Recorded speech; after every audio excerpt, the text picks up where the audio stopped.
I love the idea of perspective. I love the idea of, you know, two people look at a situation, or they experience the world differently, right? Like with, your autism, you see the world in a much different way than I do, right? Mhm.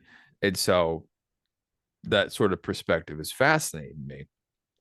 And with Spacers, about Tommy Sampson, I'm excited for this first beat that we have, that we kind of started beating out when you were here, Yeah. but we hadn't really had a chance to pick it up lately. Mhm. And to recap, we had come up with Tommy grew up in a mining town, and his dad ran the convenience store that sold stuff to miners. He inherited the store from his grandfather. And if Spacers, the Ballad of Tommy Sampson is four stories, right? Three or four stories, but the first story is going to be him talking about his relationship with his dad. Yeah. I love the idea of his dad invests all of his energy in living up to his father's wishes, his father's dream. You so often get the uh the trope of, oh, I gotta live up to my dad's expectations. Tommy Sampson isn't worried about that, but you can kind of explore that secondhand through his father, and then you could show the ramifications of putting that internal pressure on yourself through the 'Cause eyes of even, your child. yeah, because even if you, well, even through Tommy, because even if Tommy rejects that call, so to speak, call it whatever you want, rejects that responsibility, it still has an effect on him.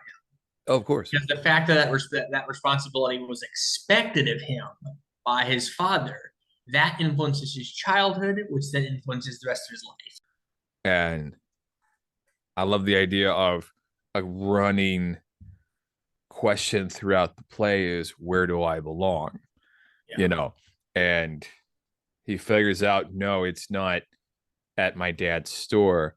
And honestly, my dad doesn't belong at my dad's store, because my dad is chasing the love of his father that was so Chase the conditional. love of his father and so on. Exactly. And um I like the idea of Tommy's dad uh coming from such a hard scrabble existence. People in hard scrabble existences that have, poverty and stuff, or they're just like, life is hard and there's not a lot of margin for error, and simple narratives serve them simple playbooks, simple narratives serve them the best, right? Mhm. Generic stuff, like the Bible is good like that. The Bible says stuff like, hey, don't cheat on your spouse, don't kill people, don't steal shit. And by simple, I mean like uncomplex. Not that the people that follow them are simple, but they're primal narratives, right? Killing's bad, working's good, don't steal shit, don't sleep with other people's wives, that sort of thing.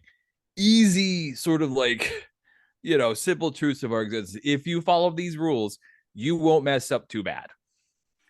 And people that don't have a lot of margin of error for their lives, people that, don't have a lot of money, or working three jobs or whatever, they don't really have the bandwidth to contemplate the meaning of existence and go deeper in their belly buttons to figure out who they really are inside. They're just trying to keep the lights on. And, you know, God bless them. Like, nothing against them. I've been there. But Tommy Sampson's dad was successful enough to where Tommy didn't have to follow that shot for shot playbook. And I love the idea of Tommy Sampson's dad chasing his father, right? Saying, oh, this is how my father raised me. Life was hard, so I'm going to raise my son this way. Tommy Sampson's dad's not a bad guy, right? Yeah. Runs a store, takes care of his wife and his kids, just a good dude. And Tommy Sampson's like, no, I don't want to do that. I don't want to be that. Who do I want to be? That's the question he's trying to answer. It, And it's he a classic. investigates. It's a classic, rebellion. Which it happens all the time in American society, or at least in the stereotype of American society. It goes back at least as far as 1950s, probably or probably farther back than that. It's we who have everything in the world want more or want something different, so we rebel. Tommy I Sampson doesn't necessarily have everything in the world, but he does have stability. But mm, he rejects that stability because somehow it doesn't feel right. It doesn't feel mm, like it's him. It feels like it was maybe because it was given to him, maybe because it's what's expected of him. It's the curse of the myth of the individual. mm. We have to be our own person, even if it means throwing away stuff that should be perfectly acceptable to us, I and then diving down that rabbit hole. I don't it's I love the idea of he tries on the identity, Mm-hmm. right? Like the first story, like if the Ballad of Tommy Sampson is 3 or 4 stories, I'm kind of leaning toward 3 longer stories, but that just depends on how it's written. Where he tries to follow in his dad's footsteps, where his dad fell in his grandfather's, and at the end of the story, not that he's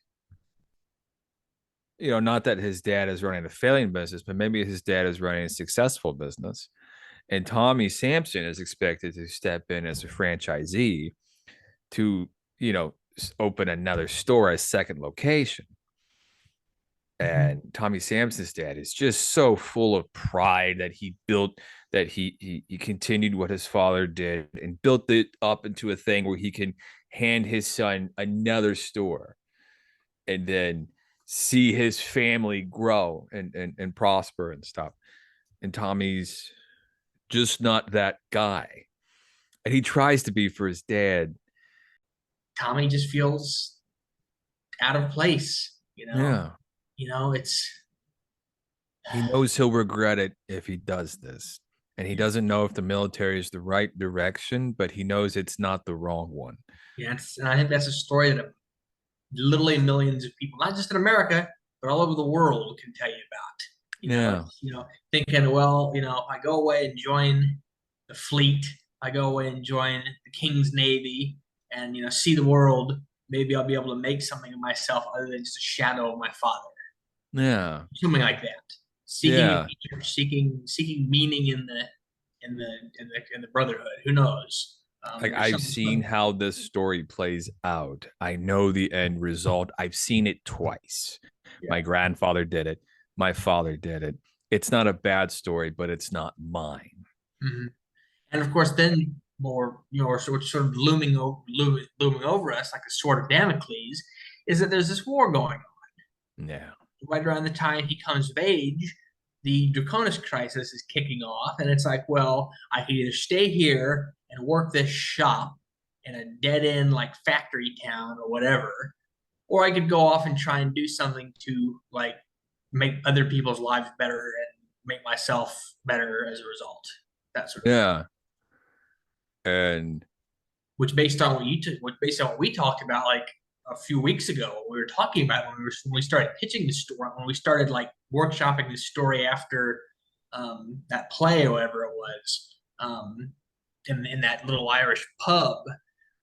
That's something that you pointed out to me all the way back then. Is that's kind of the way it was for you? Is, you had you were kind of coming from a similar, maybe not a similar, but a sort of, I don't know how to describe it. You're coming from like a background that you wanted to break free of, yeah. and then there's this war going on where it's like, well, hey, I could go, put on a uniform. They'll give me purpose. They'll give me identity. They'll give me, camaraderie and family and everything and all that stuff. It's different than the pattern that I'm trying to break out. Yeah. So that's kind of where Tommy was coming from. Yeah. I mean, there was me and Tommy is I didn't want to be homeless. Mm-hmm. That's probably what would have happened. So I kind of like having it being 3 stories just for the kind of simple symmetry of it all. I don't know. 3 feels more balanced than 4. So for some reason, odd numbers feel more balanced than even Yeah. when telling like acts and stories and things. And the middle act should be his military experience Yeah, And that makes sense. It could be kind of like a longer second act, just like in most storytelling. The second act, or like at least in fiction writing and screenwriting and things like that, they tell you the second act should be the longest one, the middle act. okay. Because obviously he served 3 tours on Titan. Mm-hmm. That's why I put those 3 tours in the original draft. But we could sort of condense that into basically just a sort of long series of small sub beats. Like I went to Titan the first time thinking I was going to help, you know, end the war and save people. Sure. I went back because I, didn't have anywhere else to go and I didn't know anything else. And I went a third time because, you know, whatever, Yeah. whatever. Sometimes you just get sent on deployment. Yeah, sometimes you just can't think of anything. Sometimes you just get bored. Maybe the third time you went, it was kind of like that, kind of like the end of the Hurt Locker, where it's like, if I don't go, I'll I'll feel out of place. It's like that in the line from Dispatches, where he's like, there's a line from the book Dispatches, which is written by a guy who was embedded with like frontline forces in Vietnam, like a journalist. And he Mm-hmm. was talking about how there were guys he interviewed who talked about how like they went on a few tours and they were so keyed up from being in the jungle for all that time, like on long range patrols and stuff, that they would go home and like take a hunting rifle and like draw it down on people like walking on the street, and just like stare at people across the street through the sights of a rifle, because that's like all they knew. That's fun. That's kind of where Tommy is. Like, if I don't accept this third deployment and complete this tour, um, I'm just going to be sort of sitting behind a desk somewhere thinking about what's behind me here, the ice fields of Titan, the Well, methane. I like it like this. I mean, you can keep it simple and just say I got sent on 3 deployments. Yeah. Like you could, okay, this is, you know, God, what year is it? 2023. So this was about 10, 15 years ago, but you could volunteer for deployments, but usually you just kind of got sent. And if you're a part of the military in a really high op tempo time, you're just going to be sent. Like there's no like internal question, do I go? It's I'm going, you That's something know? I didn't even think of. That's something that the average civilian would not think of. Is that, oh, you don't choose when you go overseas. The military tells you. Yeah. It's And like that's like the story I've told you. My grandparents, my father's parents got married on Christmas Eve, and the joke goes around our family is that it's because my grandfather had a government funded trip to Korea the next year. yeah, yeah. And like I'm rare in that I was in a briefing with a post command sergeant major, and he said, if you want to go to Iraq, raise your right hand. That almost never fucking happens. Usually it's, hey kids, you're going now. Yeah. You now, granted, the people that didn't raise their hand got sent 6 months later anyway. So, you might as well just raise your hand and go. That was kind of my thinking. And I was all excited, but that's a different story. Um, so with Tommy, the question of who am I can be, because I know for such a long time, because Tommy was a medic, just like me, because Tommy's was an anagram for me back in the day. And my identity was so wrapped up in being Doc. Like that's and Doc, being Doc was being a superhero. You had a superhero name, and people said, Doc, please help us. And then you went running with your tools and you saved people. And that was like the coolest fucking thing, right? Which, funnily enough, I don't know why this makes me think of this because you haven't seen Goodfellas, right? We've been over this, I think. I mean, maybe, but probably not. We need to watch it sometime. If I'm when I'm Sure. at some point when I'm back, you would like it. It's a Scorsese. You can't go wrong. Sure. Scorsese gangster, one of the best. But anyway, there's a bit the bit that I'm referring to. Some of our listeners may understand or we understand the reference. Is at the end of the movie when Henry has gone state's evidence and Mm. he is like, in witness protection and he's basically living as a civilian. And he's talking about how, you can't get any action, there's can't even get decent food. He ordered spaghetti and marinara sauce and got egg noodles and ketchup. That's like a famous line. And that's kind of how Tommy is. Like, when I was on Titan, at least I was Doc.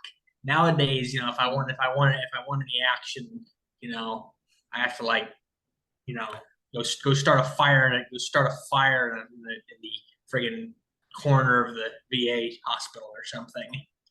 Well, I, that's just throwing out a random idea. You know what I'm talking about? I It's the idea, do. it's the idea of purposelessness, which is again a huge affliction in modern society and probably will be for a long time, especially as we have this society set up in such a way that people can feel purposeless. Yeah.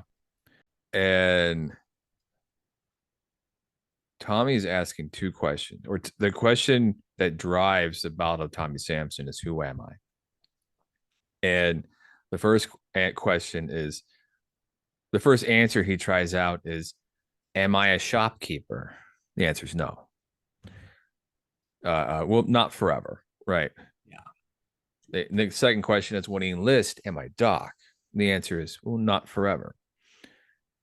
And then, because I remember when I was Doc, um, I loved it, but after about 10 years, I was like,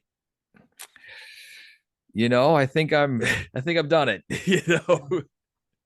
There's a lot of things like that. Even they say that sometimes even friendships only last a certain amount of time. And I'm not trying to like jinx us. I don't know why I said that. But Well, like, I'm glad you're breaking up with me on the podcast. That's great.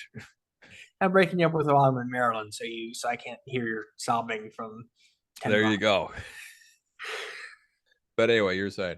But no, it's like, they say that sometimes, everything has its phase. The line, what is the line from that prequel to Alien? A king has his reign, then he dies. You know, Mm-hmm. everything has its era.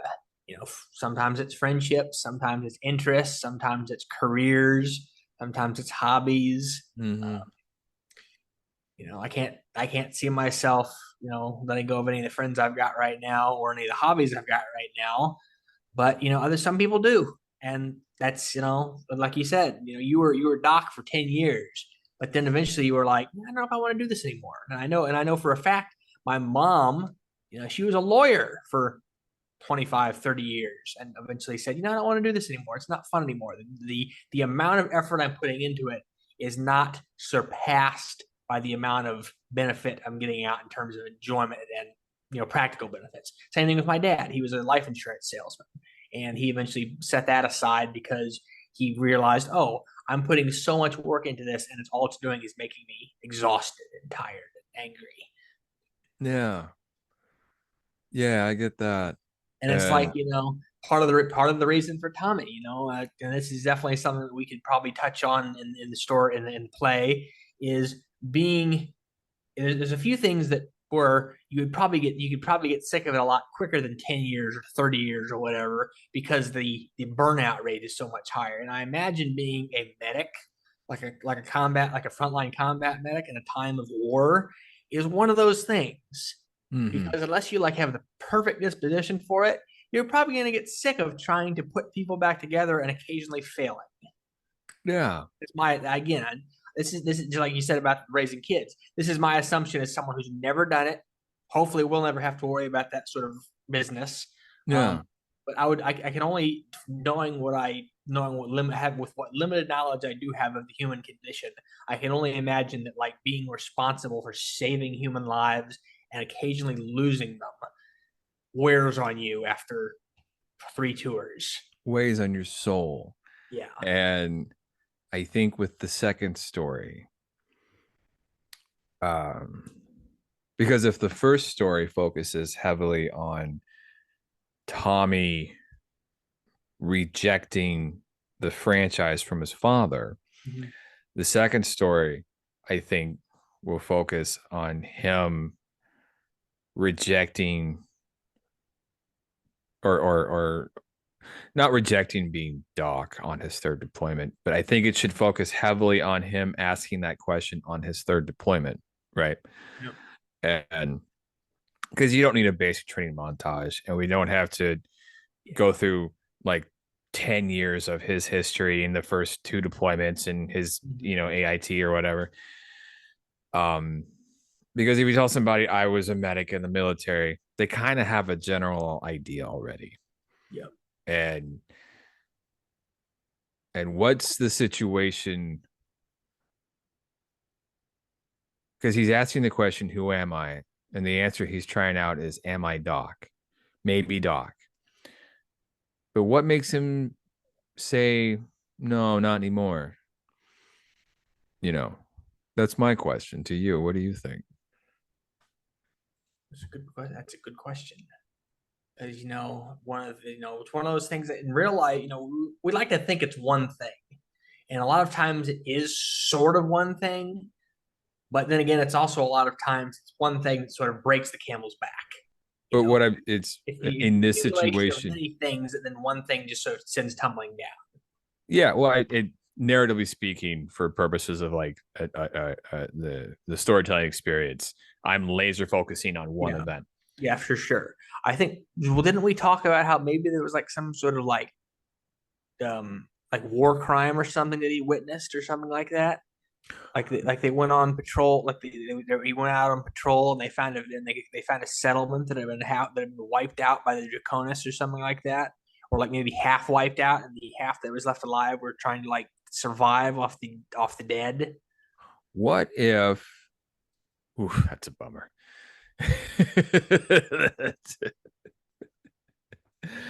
I mean, uh,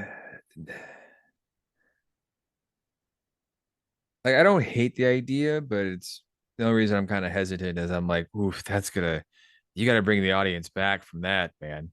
Like Yeah, that's kind of a dark one. that's like, hey, look, we found Auschwitz. You know, like no one's like, oh, look, and now we're gonna tell some jokes, and now a message from our sponsor. People were like, oh my god, they were eating each other. Like um, Have you ever seen Shutter Island? that's a DiCaprio movie, right? Yeah, that's another Scorsese movie. And part of Yeah. the reason that DiCaprio's character is, spoiler alert, crazy in that movie is that he liberated Dachau as like an army soldier, and then Uh, took part of the massacre of the German guards at Dachau. so they just killed a bunch of German guards. Yeah. So That's fair. They found Dachau, found all the dead people, and then they like lined up all the Germans against the wall and shot them. And he kind of went bonkers after that. Yeah. So like the whole movie, I've not seen it myself. I think I've seen bits and pieces of it. I think my stepdad was watching it years ago.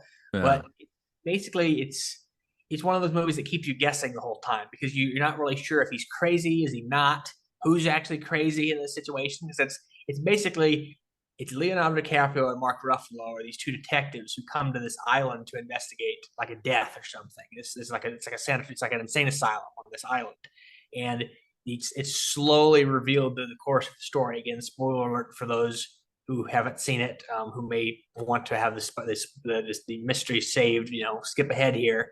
Um, basically the twist is that you realize, oh, he's actually crazy and he's been on the island this whole time, and they're trying to find out what's wrong with him or something like that. I can't remember the exact synopsis. I have to look it up again because I read it once. Oh, that sounds cool as fuck. Yeah. I'll have to check that out. No, what if we kept it simple and just built it off the chapter 8 flashback from Erebus? I thought of that too, actually, and I figured you might bring it up, so I didn't. But like maybe it's seeing suicide, like a 16-year-old suicide bomber blow up, one of the lieutenants. Yeah. And we just tell it from his perspective. Yeah, And that was just the straw that broke the camel's back. Because like we said, it didn't necessarily have to be one. Because the stumbling across a village of of unwitting cannibals or whatever, that's a big thing. yeah, The little thing that breaks the camel's back is, oh well, it was scraping one of the best lieutenants I'd ever known, one of the best young officers junior officers I'd ever known off the inside of a dome, Yeah. because some 16-year-old kid was sent on a suicide mission, or so was on Yeah. a suicide bombing mission. He saw that and he's like, "Nah, I'm out. I'm out." Or it's like, maybe because again, it's one of those things. You could talk about how it didn't. He wasn't even necessarily out right away, but it's like it festered. Yeah. Wounds like that fester. Wounds fester sometimes, and sometimes when it festers, that's what eventually kills you. It's why sometimes people don't die of gangrene. Yeah. Um, Tommy Sampson's career isn't necessarily over when Lieutenant Pepper Lang gets killed, but it basically it's precipitated by that event because he realizes, what are we doing here? These people don't want us here. They're killing each other. They're killing us. We're killing Yeah. them.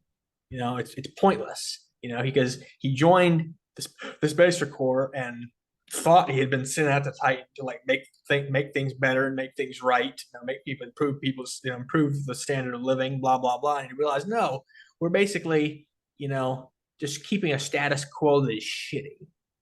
And that's kind of realization that, if anything, is very much part and parcel of the Spacers saga, because it's these people realize, as these spacers who are smart enough to question, to do a little bit of digging into what their real business is. They realize, oh yeah, we're basically just foot soldiers for a corporate fascist like empire that is keeping the wheels of the interplanetary machine greased so that the fat cats on Earth can stay fat.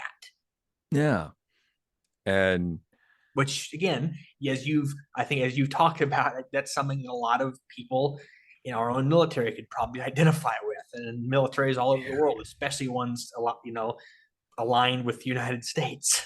I know I know a lot of people, they when I was younger, when I was enlisted and when I was on active duty, the Kool-Aid went down a lot easier. It was a lot sweeter drinking the Yeah, Kool-Aid.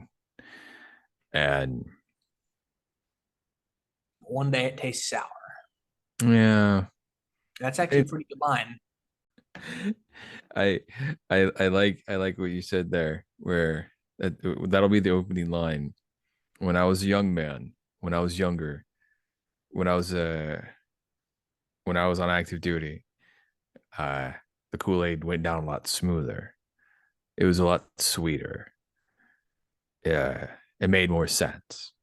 And as I got older, the Kool-Aid got more sour. And you tell yourself, I like sour. Sour is not bad. Your taste buds change, but you like sour now. And then as you get older, the more sour it gets, the more rancid it becomes, and you can't drink the Kool-Aid anymore, no matter how much you wish you could, because who you were was part of that, was so informed by that Kool-Aid you drank.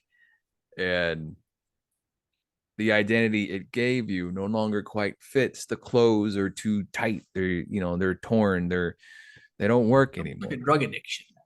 You know, Yeah. you got to take more and more hit. You got to take more and more drug to get the high, until eventually you can't get high at all, and you Yeah. realize, oh, I'm just doing this to torture myself. Yeah. And we'll open up the play with that. That's a line we'll use for the play. Cool. So I'm thinking in this, asking the question, who am I, for Tommy Sampson? Mm-hmm. At the end of the second story, we tell the death of Pepper as seen from chapter 8 of Erebus. And then the third story could be, What now? well, no, because an answer, right? Like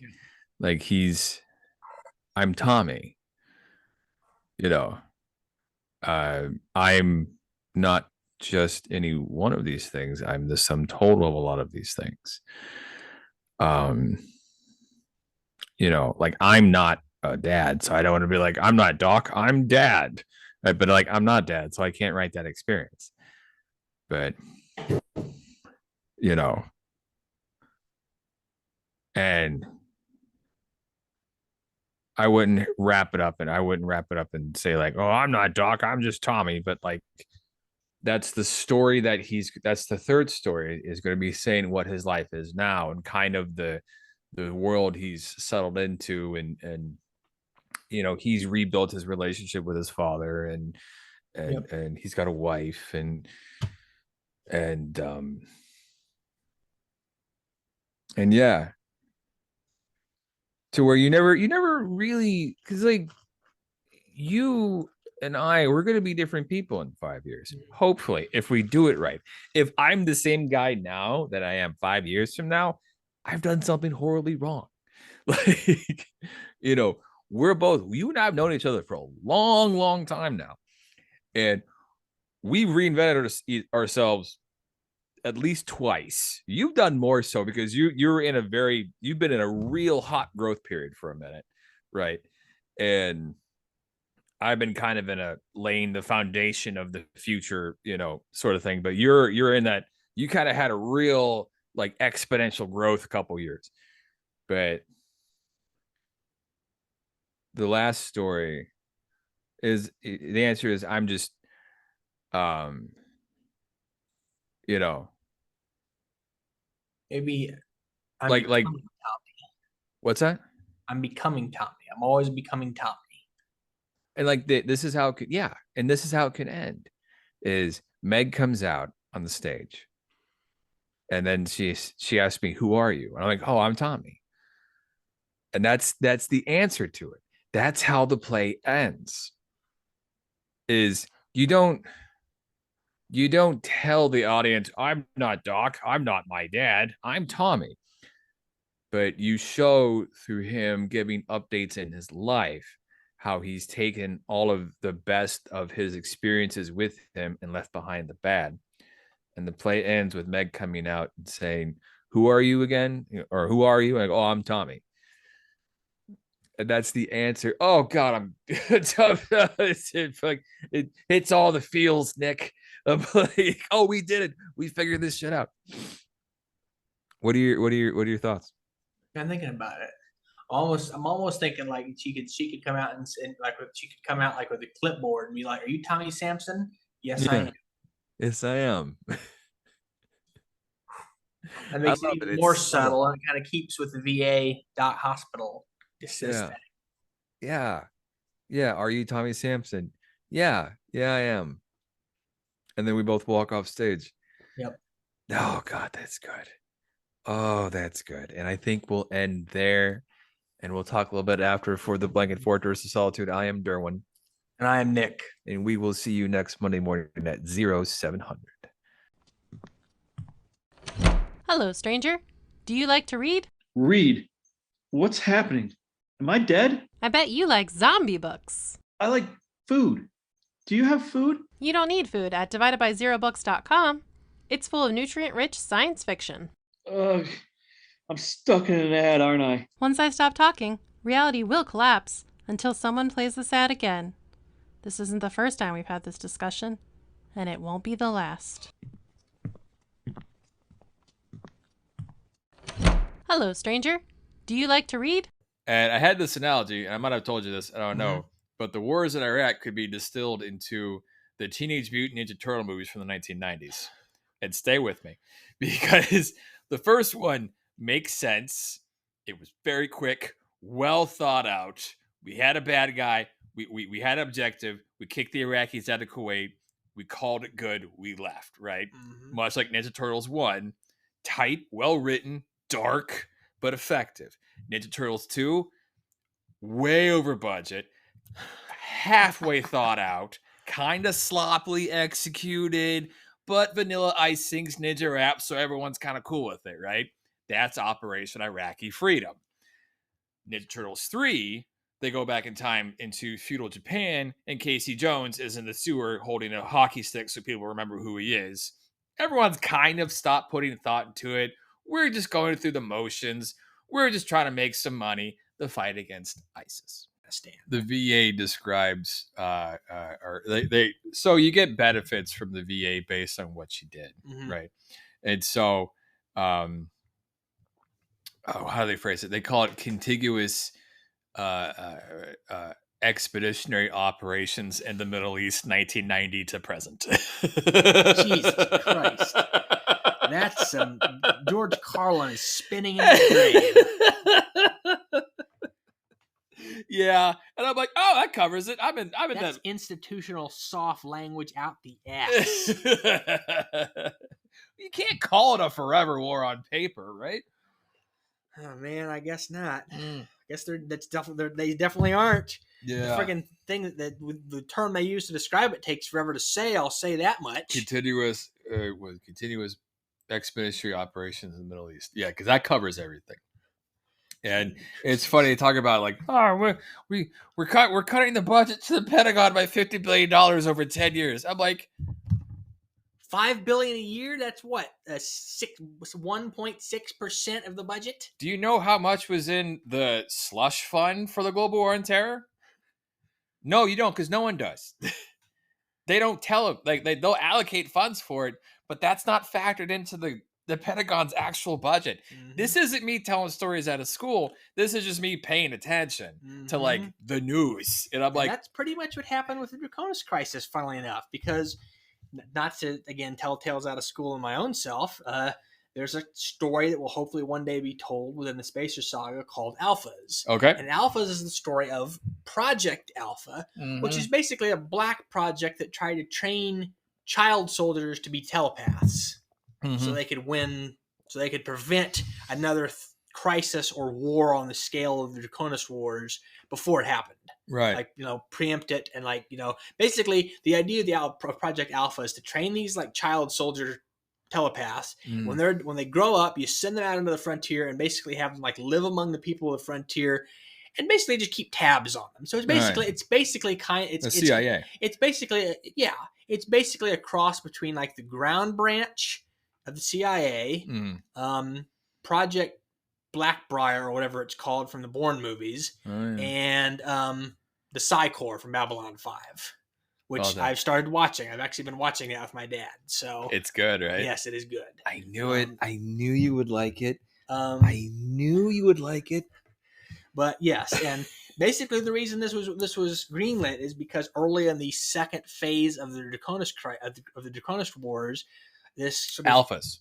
Yes. Alphas, sorry. That is. Project Alpha was greenlit because this sort of harebrained, like, former Spec Ops captain or colonel or whatever from who fought on Titan took this plan that he put together to some generals, and instead of telling him to get lost, one of the generals who's like a big time like intelligence corps, intelligence command, like bigwig, said, this has some promise. Tell me more. And they funded it and basically gave them free reign, and they sort of went off and did that for 30 years. Would Tommy Sampson have interacted with the Alphas at all?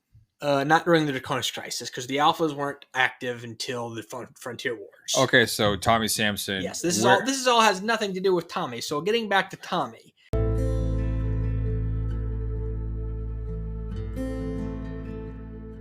As she navigates a pandemic, late-stage capitalism, while pretending everything is totally fine, Sloane lives alone with her dog, Moose. Struggling with this juggling act, Sloane breaks down one night and wishes magic were real. The next thing she knows, she's having a conversation with her dog and levitating a spoon in her kitchen. Subscribe now to Versatile Ambitions on Substack and read the first chapter of Once a Millennium today.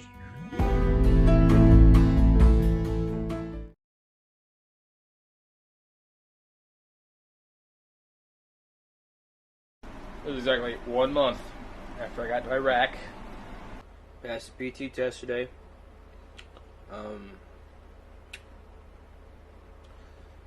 Not by a whole lot. Always a proud moment with every milestone I have. The things I've seen, the hijinks that ensue.